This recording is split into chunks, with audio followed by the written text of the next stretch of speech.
Okay, Hare Krishna. Please excuse me because I thought that, tomorrow is Prabhupada's disappearance day, and I thought I would, but somehow it's Prabhupada's disappearance there. So I'll say something briefly. I'm really sorry. It's a mix-up. Om Jnana Timirandasya Ghananjana Shalakaya Taksur Militam Yena Tasmai Shri Gurave Namaha Shri Chaitanya Mano Bhishtam Stapitam Yena Bhutale Sayam Rupa Kadamayam Tadati Sapadantikam Vancha Kalpa Tarubhyascha Kripa Sindhu Bhayevacha Patitanam Pavanebhyo Vaishnavebhyo Namo Namah Sri Krishna Chaitanya Prabhu Nityananda Sri Advaita Gadadhar Shivasade Gaur Bhakta Vrinda Hare Krishna Krishna Krishna Hare Hare Hare Rama, Rama Rama, Hare Hare. Let me turn on the light.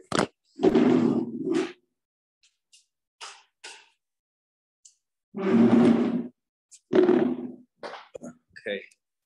Well, greetings from Govardhan. Now remember, there's still some problem with my computer, so I'm using the iPhone. If it goes out after a few minutes, I'll go right back on. I really had some misunderstanding because I was planning this for Prabhupada's disappearance festival. I guess there's different times, and it's there in New York now. Well, I think the first most important thing to understand, it comes from Krishna's message to the gopis. And Krishna's message to the gopis is, we're separated from God and we're separated from spiritual things, not by the eyes, by the mind. Because it says in the Sri Bhakti Sandarbha that just as Krishna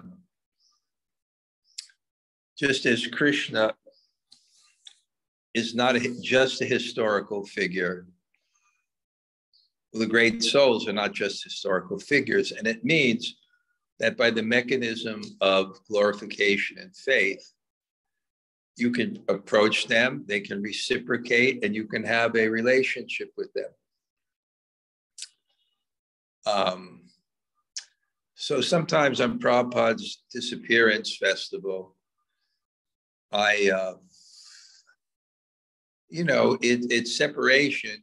It has some sense of sadness, but just like the gopis, in that sense of separation, when your thoughts and mind and feelings become closer,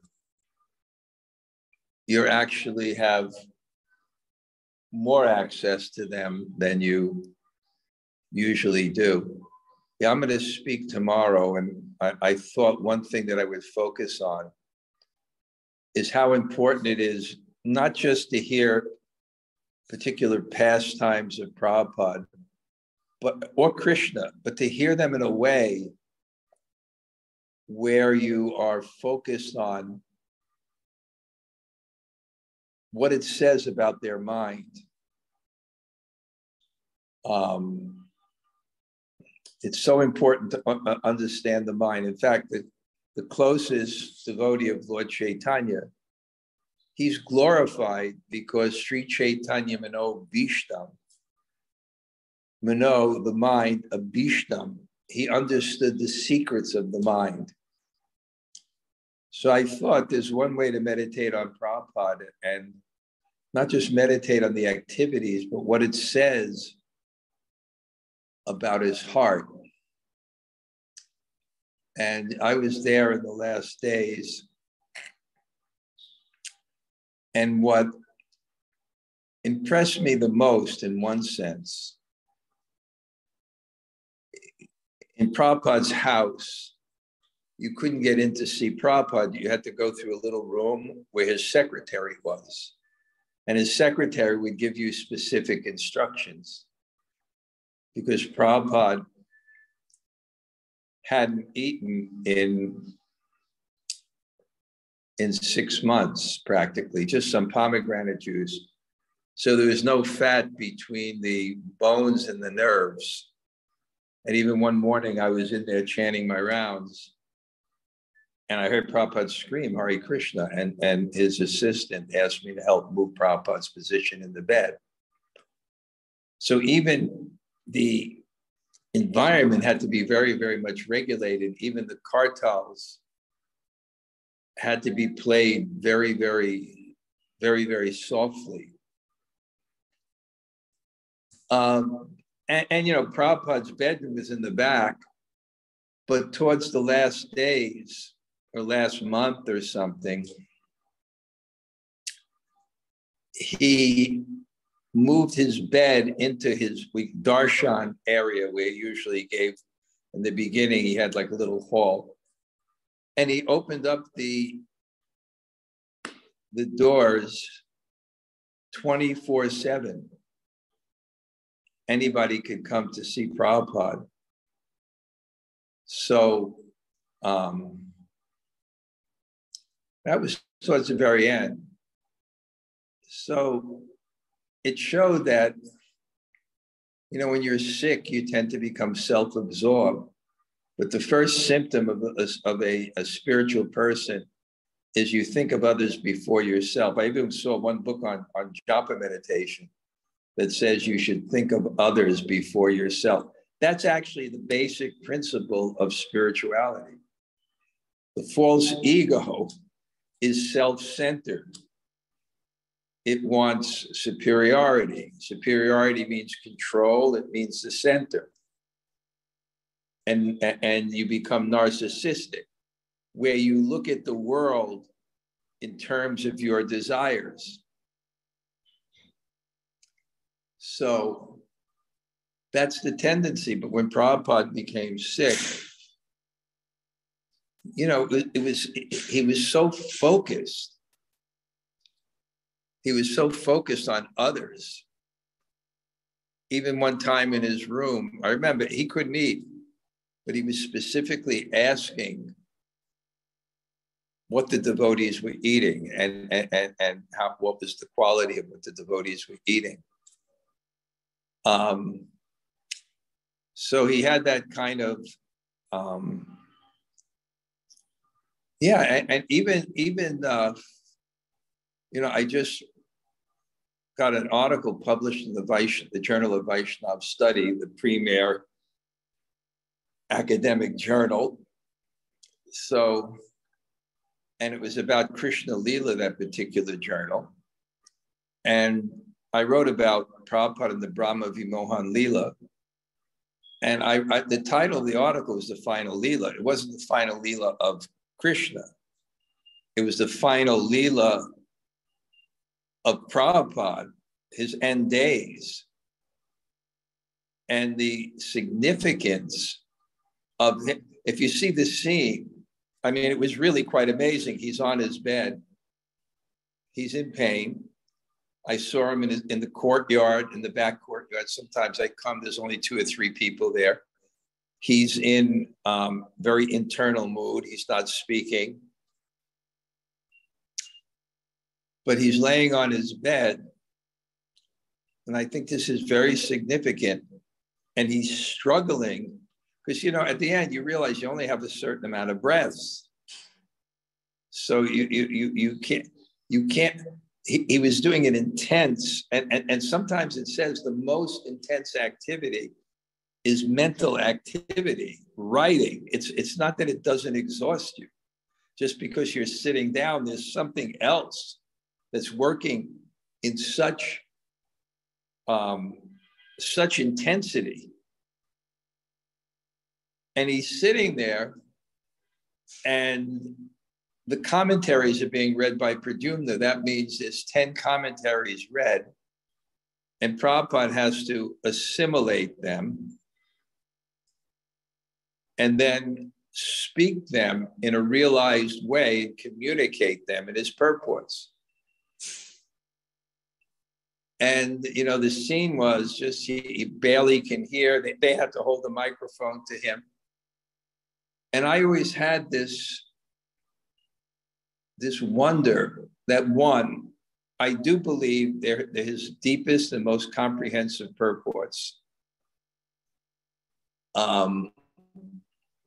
which is pretty astounding in itself. And then I was thinking, why? He's not finishing the Bhagavatam. Why there is this struggle? It's like a finish line. And then I thought, because that message was so significant, and the message of Brahma Vimohan Leela was, Yagya Bhuk Bala Keli, that the person who is just playing there as a boy is Yagya Bhuk, he's God. And the Leela explains that because Lord Brahma himself, Vimohan, is confused about that point. And the point is, if you are confused about that point, you can't enter into Radha Krishna Leela, because you're going to be confused about that point. How confused you're going to be when you see the form of God's Leela in romance.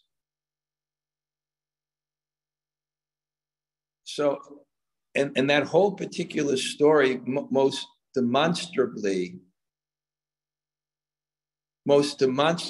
illustrates that particular point, because Brahma is bewildered, he tests Krishna, and then when he comes back, Krishna manifested in all the cowherd boys and calves, down to their lunch baskets, their psychological proclivities, their dress, and everything. And he becomes completely so bewildered. And then each form, Krishna manifests his Narayan expansion, his expansion as the creator of this world, the maintainer of this world, with 4 arms, and each form is surrounded by devotees doing kirtan, and then all his potencies like Swabhav, Karma, Kala, time personified, and each one, and the display, not just one, but every cowherd boy, every calf. It's too much for his senses, and he goes blind and falls to the floor. Lord Brahma, who's the secondary creator of this universe, the chief engineer, the most brilliant person, the most powerful person, he falls to the ground. And then when he wakes up, it's Vrindavan, and it's just Krishna. It's not Krishna. I think Prabhupada, the purpose, said Krishna never falls down from the position of Krishna. Krishna is the highest. It's a Kila Rasamrita word. It's the full manifestation.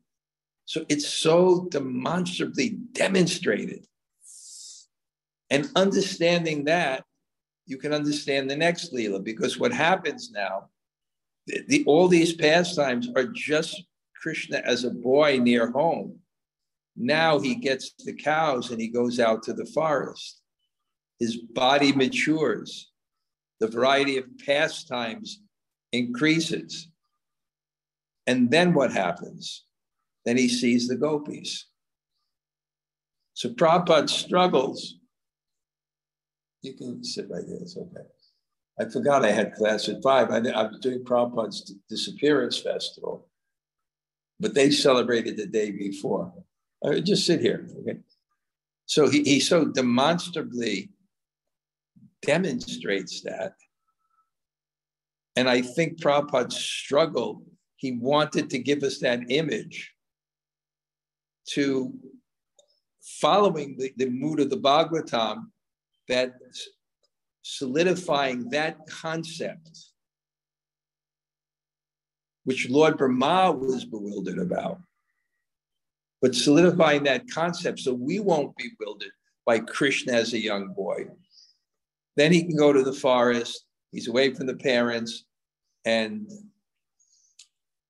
so I was thinking that this was Prabhupada's mission, and it's his mercy.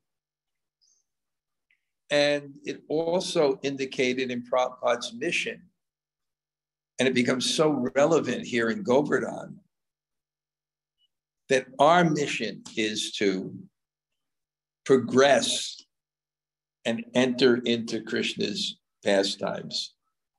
And I'm here in Vrindavan, and there are very humble, advanced Vaishnavas with deep levels of meditation on the highest level within Prabhupada's circle of devotees. There's no doubt about that. But here's another thing that I realized. After Prabhupada finishes translating this, then an amazing thing happens. Prabhupada says, take me to Govardhan. Prabhupada says, take me to Govardhan. So not only is Prabhupada preparing us in the Leela, in his final Leela, struggles the final thing, that we should not be bewildered. We should understand that this boy is God, because you're going to see Krishna's romance, because the next pastime is when Krishna leaves towards Govardhan, because he goes out to the forest. He's not in Govardhan before that. So the next pastime, he goes to Govardhan. And what does Prabhupada do? Prabhupada goes to Govardhan, wants to go to Govardhan.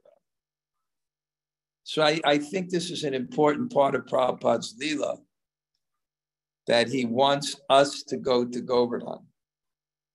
Not just physically, but he wants us to enter into the essence of Krishna consciousness and deepen our lives internally. And I think that's kind of the mood here. I'm seeing these beautiful retreat centers being developed.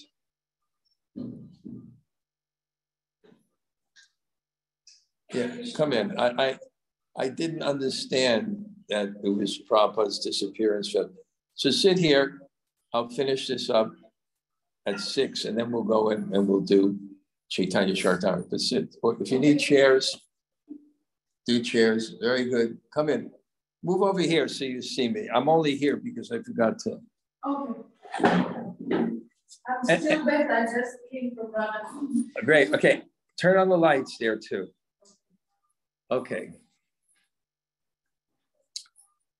Okay. So,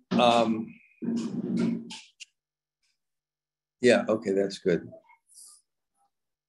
So anyway, I'm also thinking this point of glorifying Prabhupada, not for just what he did, but what his mind is. And specifically, kind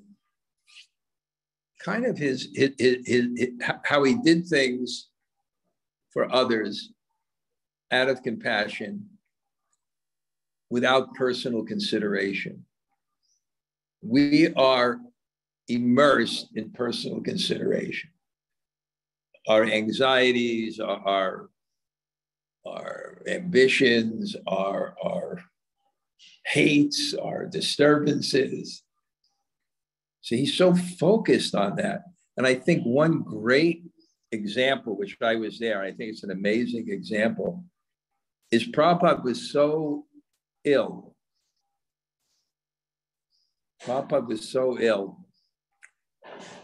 that they made a special, he wanted to go out on darshan. He couldn't really talk. They made a special Gangadhar, the carpenter, who I knew well. They made a special, like a rocking chair, but it had, they were like, more like a palanquin.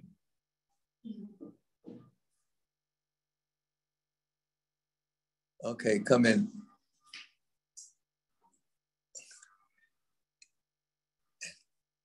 it's more like a palanquin. And one person in the back and one person in the front.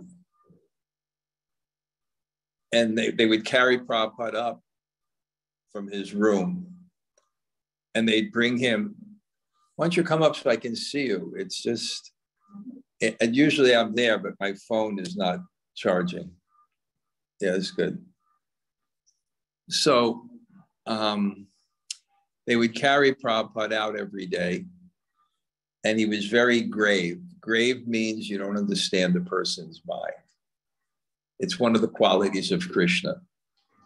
When Lord Brahma was giving all his prayers of forgiveness and everything, he kept on looking at Krishna, because, when you ask forgiveness, you look at the person to see if they're kind of smiling or nodding. Nothing. He humbled Lord Brahma. So Prabhupada was very grave, and he had these designer glasses, huge pink designer glasses, which was given to him by a disciple who was the daughter of a US senator. So like a kind of more aristocratic. And Prabhupada kind of wore it for the sun, but they were pink sunglasses. And then Prabhupada would come under the tree. And when he'd come under the tree, they would do kirtan. And there was one kirtanier he liked called Sachinandana, a Bengali. The Madanga was practically dead, but he had such a sweet melodic voice. And Prabhupada would sit under Krishna Balaram. And he would sit under Krishna Balaram, and he would just listen to the kirtan. But you couldn't tell because it was not like he was interacting with anybody. Then Tamal Krishna Maharaj had this idea that they were afraid that Prabhupada could leave at will and that he didn't want to stay anymore in the world. And it's not difficult not to want to stay in the world, especially when you're the head of an institution and so many people are screwing up. And as Rabindra Śrīla Prabhu said, the problem with ISKCON in the early days is that Prabhupada was the only adult. So it must have been not an easy thing. And he also had told his disciples, I just want to give up management so I can do Nirjan Bhajan. Prabhupada said that. Bhajan or worship means Nirjan, without any people. He wanted to do Nirjan Bhajan. So Prabhupada said, I want to do Nirjan Bhajan. But anyway, Tamal Krishna Maharaj thought that maybe if Prabhupada went to the West, he would, preaching would give him life. So he had this plan, and it was an amazing plan. At that time, this is a confident, no one will understand this.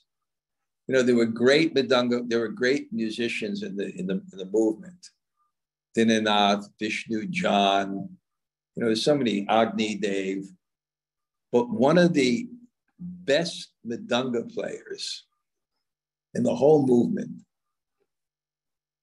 was an overweight 10-year-old American boy who was a bit of a crybaby. He is the most unlikely person, but he was one of the best Madanga players in the movement. So Tamal Krishna Maharaj called this boy in. His name was Markandeya. And he said to him, I think Prabhupada's, getting a little more energy. So what we're going to do is, because Prabhupada, you can only have one small kartals. It was too much pain. You're a doctor, so if people are very sick, especially Prabhupada had no fat between his nerves and his bones. He couldn't hear loud sounds. It would be very disturbing to him. So the instructions, when you went into Prabhupada's room, Tamal Krishna Maharaj gave, very soft kartals and very melodic. He said, no, Hare Krishna, Krishna Krishna, Hare Hare, Hare Ram. He said, no, he said, very melodic. That's why they like Sachinandan. He sung so melodically. And Prabhupada just sat gravely. Came out at 9 o'clock. So he told him, when I give an indication like this, just increase the mridanga slightly. And I'll look at Prabhupada. If he's responding, then I'll do a little more. So I'm in the temple, and I heard that this was happening. And at a particular time, Tamal Krishna Maharaj went like this, a little more like this. And the kirtan got so, like slightly, he just added a little bit. I don't know what Tamal Krishna Maharaj saw, because I was looking at Prabhupada, but Prabhupada, it could have been so slight, like, something. And after about 5 minutes, he went like this, and the mridanga got a little bit more. And he waited about 10 minutes more. He watched Prabhupada. I don't know what he saw, and it became a little bit more. And then all of a sudden, I don't know, it exploded into a real, at that time, ISKCON meant Americans.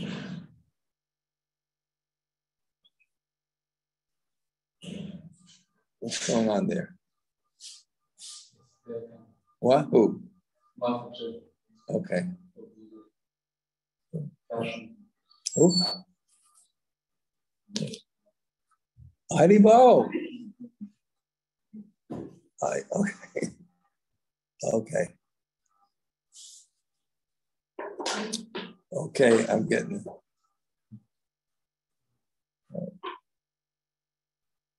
When are you going? Are you going to stay today? Yeah. Okay, good. Sit down. All right. No, better in the back that the translation is, and she moves up. Okay. Okay.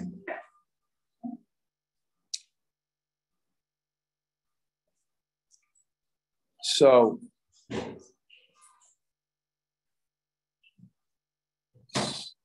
all of a sudden, this kirtan burst out. And the person I remember is when V.B. Govinda Swami, he used to play American football, and he used to be a lineman in Tennessee, because, he was like big. The lineman against him on the other side, who was about 6'4", was the first big book distributor in ISKCON named Buddhimanta Khan. I saw him with huge wampas jumping up and down, and then we were stunned. And then the message comes that Prabhupada's leaving for the West. And on the disappearance day of Rupa Goswami, that's in August. And we went out in front of the guest house, and then Prabhupada's carried out to the front where the samadhis are, but out there's no samadhis, and his car is waiting. And then this member of parliament, who is a friend of Prabhupada and lived in Vrindavan, came. His name Vishwanchan Set, and said, don't do this. This is suicide. You can't let him go. So the image of Prabhupada going to the West in that condition. So I thought, what's his mind? Right? What's his mind? When you're sick, you get so self-absorbed. It's also interesting that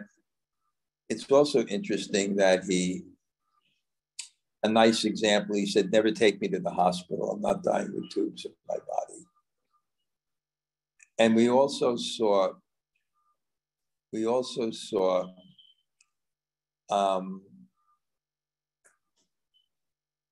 realization, because realization means not that you just understand something, but you actually see it. Because I remember when he first came back the first time when he was going to leave his body. The first time when he was going to leave his body, he came back from Rishikesh suddenly. He was there to recover his health.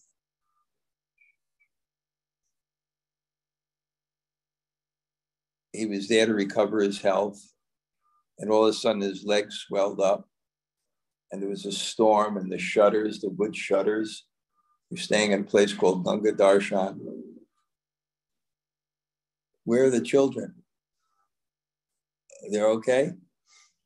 Oh, okay. Okay, as long as they don't come here now, as long as they stay on the other side.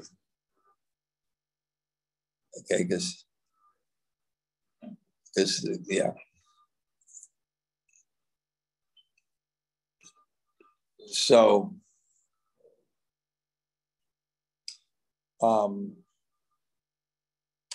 when he came back, when Prabhupada came back, we greeted him, and there weren't that many people here. And then next to where he sat, he couldn't sit on the floor anymore. He was sitting on a chair. I don't know, maybe there's 20, 30 people. And a really interesting thing, Prabhupada started to think, which I thought was real significant. He started to think of one disciple who just passed away. His name was Jayananda. He's on the Vaishnav calendar.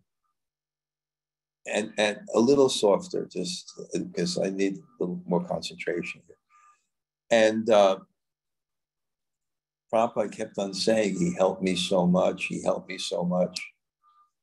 He was kind of like the only non-hippie that joined. And I think he had an engineering degree. He gave Prabhupada $5,000 to print the Nectar of Devotion. So I was sitting there and I was thinking, wow, how do you do that? How do you get into someone's heart? How do you get into Prabhupada's heart? That's the secret of bhakti. How do you get into Krishna's heart? When you sincerely serve.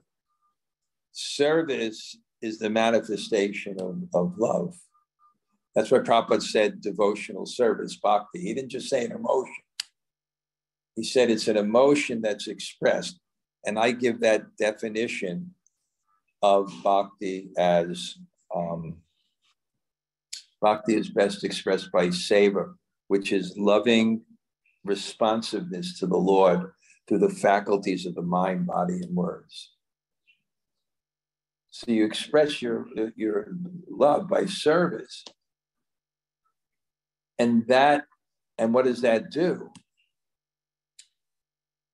That invokes in the other person affection for you. And then when someone has affection for you, you enter in their hearts. But then Prabhupada said, with realization, and this is important, and we saw it, he said, but if one is going to leave the world, let him come to Vrindavan. And he said, everything is here, the Jamuna and the white sands of Raman Reti. He said, but if one had, but then he said this with such realization, but what is death but a change of body? What is death but a change of body? And then he quoted, Dehenos min yata dehe komaranyo vanam jara tata dehantara prabdir dhiras tatanamurta. As the embodied soul passes from boyhood to childhood, suddenly at the time of death, they take another. But the self-realized soul is not bewildered by such a change. So we actually saw that. But it was said with realization. So even though Prabhupada came at that time to leave and was in the condition that he should not move, there'll become a point in everyone's life where you're in one place and you're not moving again. It's happened to Satsvarup Maharaj. That's it. He's upstate, he's not traveling any place. He's 82 years old. He's got medicine and things. that's it. It's pretty heavy because you really lose control. I saw my mother, at a particular time. That was it, one place. Keshava Bharti Maharaj is not here this year. Maybe, who knows? He's getting old. So that was it. Prabhupada was here. And he said that if you have to die, then let leave Vrindavan. And then he leaves. And then he leaves. And then he comes back. And when he comes back, somehow I'm by the side gate. He came back by Mumbai and by train. And then he comes in the side gate by the guest house in Brahmananda's hands, who is huge, former wrestler, heavyweight wrestler, like Haridas Thakur in the arms of Lord Chaitanya. And then just before Prabhupada's to go into his room, he turns and looks at us and folds his hands. And with such realization, quotes this verse from King Kulashekar, Krishna Tvadiya Parapankaja Pankarajam Adyeva Me Vishatume Manas.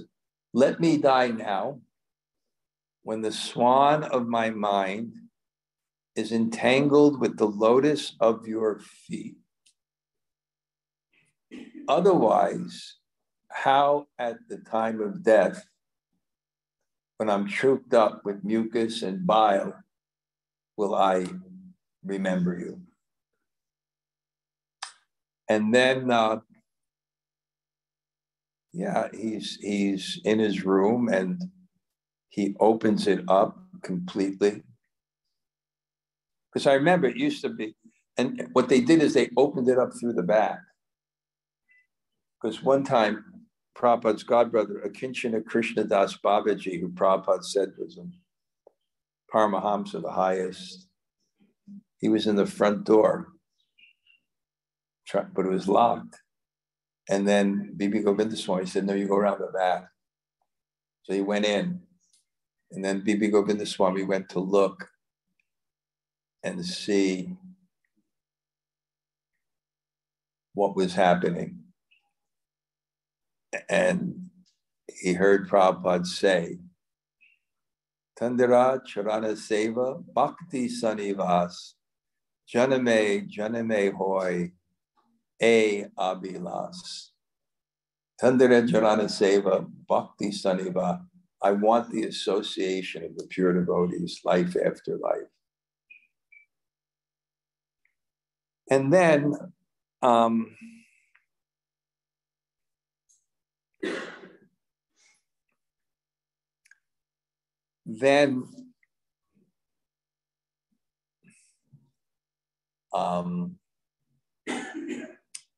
Prabhupada tried I think there was kirtan for Prabhupada, and there weren't that many people. I went into his room early because my service started at 4:30 in the morning. So I had to go before then, otherwise I was busy all day. And then, I also thought it was interesting too, and I was mentioning this at the beginning. Prabhupada finishes writing the Brahma Vimohan Leela, which establishes this point more vividly than any place in the Bhagavatam, that this young boy is God. Brahma is bewildered by it. But this story is so you will not be bewildered by that. Because the next thing is Prabhupada goes out and he meets the gopis. The next chapter is when the first interaction with the gopis are. And of course, he's going out. Now he's mature. It's a greater variety of pastimes. So he enters. So then Prabhupada says, I want to go to Govardhan. which is also a very, very significant thing, because Prabhupada didn't reveal his spiritual form in Krishna Lila. He could not do that at the World Acharya, because he was going to spread Krishna consciousness all over the world. And this Radha Krishna pastimes has a history of being abused, because it's romance. So people enter it and imitate it and meditate on it cheaply. So what to speak had happened in India if Prabhupada was Radhe Radhe, and then Krishna consciousness spreads all over Russia. What to speak of what people would take and think and do, and Radhe, Radhe, Radhe. So he's very reserved, expertly. He gave everything, couched it in the philosophy, and at the same time protected it from misunderstanding by himself not overtly displaying any internal symptoms of that kind of mood. Although everything's in his books, the Chaitanya Charitamrita. So I think it's also very, very significant that at the end, Prabhupada says, take me to Govardhan. Very significant, because it's something he hadn't really displayed overtly. He concentrated on service and stay within the, because he established Radha Krishna deities all over the world. He established Krishna Balaram. He gave the Krishna book. He gave the Chaitanya Charitamrita. But he was so expert not to allow people to become sahajya, to take things cheaply. But the expertise, at the same sense, he's pointing us there. Because of his heart. Where was his heart? What was Prabhupada's mind? Take me to Govardhan. One time I was in front of the Krishna Balaram here, and in front of ISKCON, and this saintly Mother Srimati comes in. Very saintly, advanced spiritual. I said, what are you doing here? I said, why are you coming here? Prabhupada left in Vrindavan. But she said, but he eternally resides here. And it doesn't mean she realized it, but understanding that all our acharyas are by Radha Kund, Raghunath Das Goswami, Vishwanath Chakravarti, they all have their samadhis there. And it's the aspiration. So the fact that Prabhupada said that, take me to Govardhan. And in the commentary of the Putana story, when Krishna sucked out her life hairs, she dropped her facade as a beautiful nurse and revealed her true form as a big Rakshasa demon. So the commentators say that at the end of one's life, one tends to, and maybe you have experience with this as a doctor, they drop their facade. They may say things, they may apologize like they never say, they may express something like they never. So it says, at the end of life, people let down their defenses and their true self could manifest. So in the same way, I felt that this was a little bit what Prabhupada was doing towards the end. Take me to Govardhan. It's very rasika. You know, if he said that when he was like in the beginning of the movement, half the movement would be out in Govardhan, getting confused.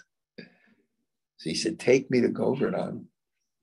And of course, you know, the Ayurvedic doctor, I think, interceded and said this would be suicide for someone in this condition. Prabhupada wanted to go on a bullock cart. I remember Trivikram and Lokanath Swami went out to get a bullock cart. That would have been suicide. But then at the very, very end, I somehow was in the room. Everyone was in the room. Can you believe that all of everyone could fit in the room?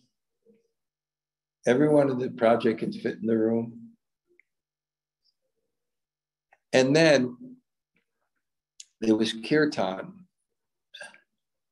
And generally kirtan is call and response, except when someone's leaving the body. It's just constant chanting. And then Prabhupada left. But it was crowded around his bed, but the moment he left was so profound that it was one mind that experienced it there. Everyone knew the exact moment. I remember Bhakti True Maharaj was behind his bed like an angel. Like he had his hands folded, like kind of in an understanding that Nitya Lila Pravishta, Om Vishnu Pad. Nitya Lila Pravishta. Pravishta means entered into Nitya Lila. And then,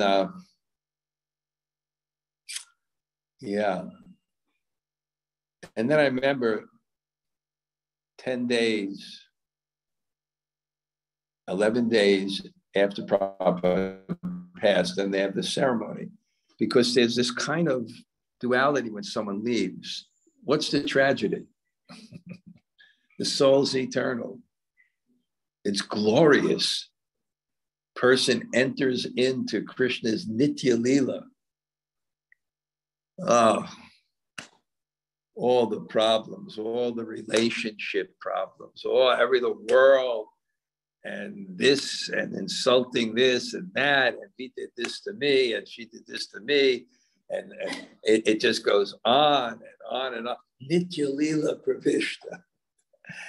Nitya, entering into the Nitya Lila. So many management headaches for Prabhupada. Amazing. Can you imagine Prabhupada managing the world? There's no communication. So they give Prabhupada a fax that there's a huge problem in Australia. Prabhupada said, okay, I'll be there in 6 months. Faith in Krishna. Huh? He wasn't the controller, right? Did his duty dependent on Krishna. And all these people he had to manage. Did you see the early films of Prabhupada in 26th Avenue? Where Kirtananda says, I'm a gopi. And Achyutananda is saying, we're low, we're high on a low platform. And they back the interview, this Professor Hopkins, who went there in the early days, they didn't know what they were talking about. I mean, it was, I always tell this story that was amazing. The Prabhupada gave sannyas to Yasodanandana and Guru Kripa. I think when they were 22 years old or something. And then they go to South India to defeat all the other philosophies. And then he told me that he was with the Madhva Acharya, Pedra Swami. And then he challenged him, and he had a French-Canadian accent. He said, what are the 3 aspects of the absolute truth?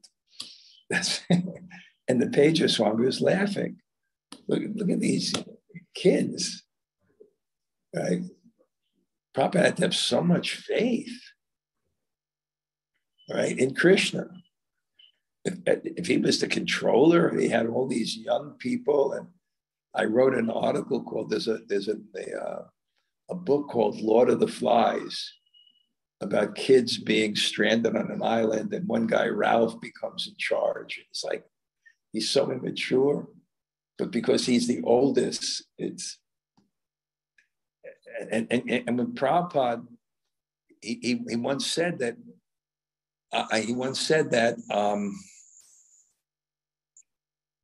Prabhupada once said that my godbrothers criticized me, but one thing they were right about.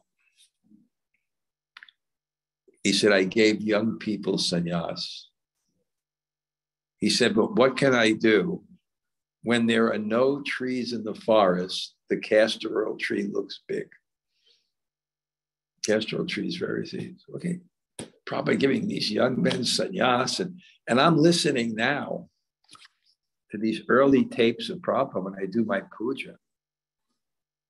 And it's embarrassing to hear the questions of these young devotees. No one knew what they would. I was listening to one that was really thing about, Prabhupada was very sick and they were having this conference, a Gita conference, and the Gurukul used to have a hall. So they rented the hall. And Bhavananda and Tamal Krishnamurti were complaining to Prabhupada, Prabhupada, they have this hall, and they're all Mayavadis. Prabhupada said, yes, everybody Vrindavan is Mayavadis. And he said, but we're not just worried about this, but in Mumbai, they have a hall and they're going to rent it out to, Hollywood artists and these people. And then Bhavananda said, yes, Prabhupada. He said, and even the vibration. And Prabhupada said, but we'll charge something for it. And they were arguing with Prabhupada, but not in a bad way. But Prabhupada empowered them and allowed them to give feedback. So Prabhupada was very sick, so he couldn't say much. He said, maybe we should charge. And they went on, Prabhupada, the vibration in the air will ruin the whole temple. Even you have the vibration of these Maya bodies and this, and they were going on and making, yes, Prabhupada, I don't think we should do this. And they were saying everything they thought that Prabhupada would agree with them, and they were and they kept on going on yes, and maybe our own people can do it, but we don't have the people to do it. And it's going to sit empty, but Prabhupada, I think purity is the force. And they went on and on. And then in the end, Prabhupada said, but we need the money.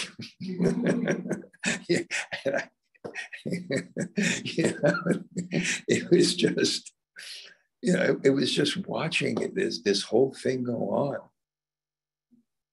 with,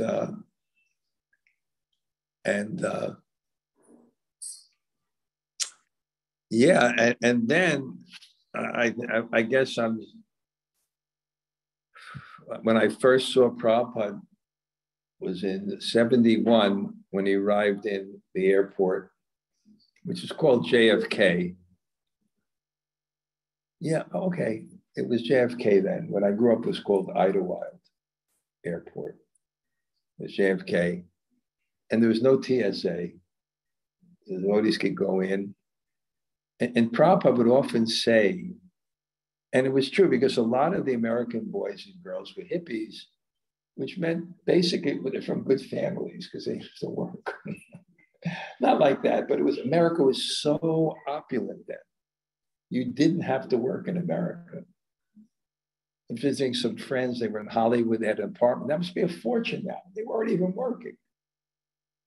My brother initially was driving a taxi. He was living in the Lower East Side with his girlfriend. America was so kind of wealthy. I lost my train of thought. Anybody help me? You said that you came to the what? airport. You came to the airport. Oh yeah, okay, so Prabhupada would say, these beautiful American boys and girls. And it was true, the devotees were so handsome and ladies were beautiful and they were all wearing flowing robes and in the airport. So I hitchhiked from, I was working in the summer and I hitchhiked to the airport. So I hitchhiked to the airport and I'm there and Baba Ananda who was with Andy Warhol, was a very charismatic leader. And he was a leader, and he instructed the devotees, when Prabhupada comes, the kirtan should be very melodic. Very melodic. And then the plane alighted on the top floor, and they come down the stairs, so they let everybody comes, then Prabhupada comes, and the devotees are doing kirtan. And I remember the melody, Hare Krishna, Hare Krishna, Krishna Krishna, Hare Hare, Hare Rama. And they're coming down, and Prabhupada's coming down. And then Prabhupada waves like this. And I tell this as a joke, but it's no joke. I was reading the teachings of Lord Chaitanya, and they had 26 qualities of a pure devotee. But there was one quality I could never figure out: offenseless. Because in New York, that's how you express love, is by insulting people. So I never could figure out what this means, offenseless. But then when I saw Prabhupada wave his hand, I thought, yeah, this is offenseless. And then Prabhupada came down, and in the New York Daily News, which was the newspaper, which the largest daily circulation in the world before internet, 5 million copies a day. And their feature was the centerfold of pictures. They were all Prabhupada. The whole centerfold was Prabhupada. And they have cute things, like there's a river in America called Swanee River, Swanee. And there's a famous song, the famous singer, Al Jolson, like the most famous singer, like in the early 1900s, he would sing a song, Swanee, Swanee, how they love you, how they love you, how they love you, how they love you. So it showed a picture of Prabhupada, and it said, Swami, Swami, how they love you, how they love you. And then there's a picture of Prabhupada walking like so aristocratic. And they literally wrote, of course, the 2 pages, 108 Astatata Sata CC Mod AC Bhaktivedanta Swami, Sridhar Swami Prabhupada. And then they wrote at the end, what a trip.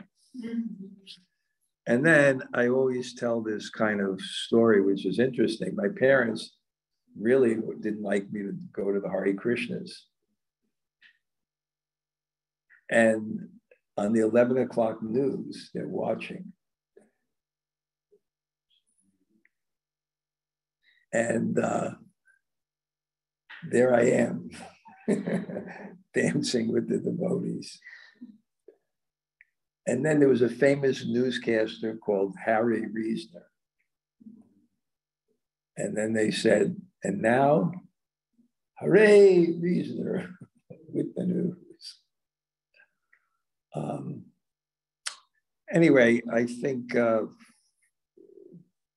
that's what I'll do today.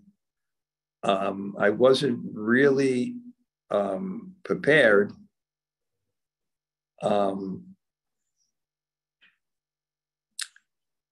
I wasn't really prepared because I didn't know I was giving this, because they celebrate today. Anyway, we'll end for today. Śrīla Prabhupāda ki jai. Okay, we're going to go.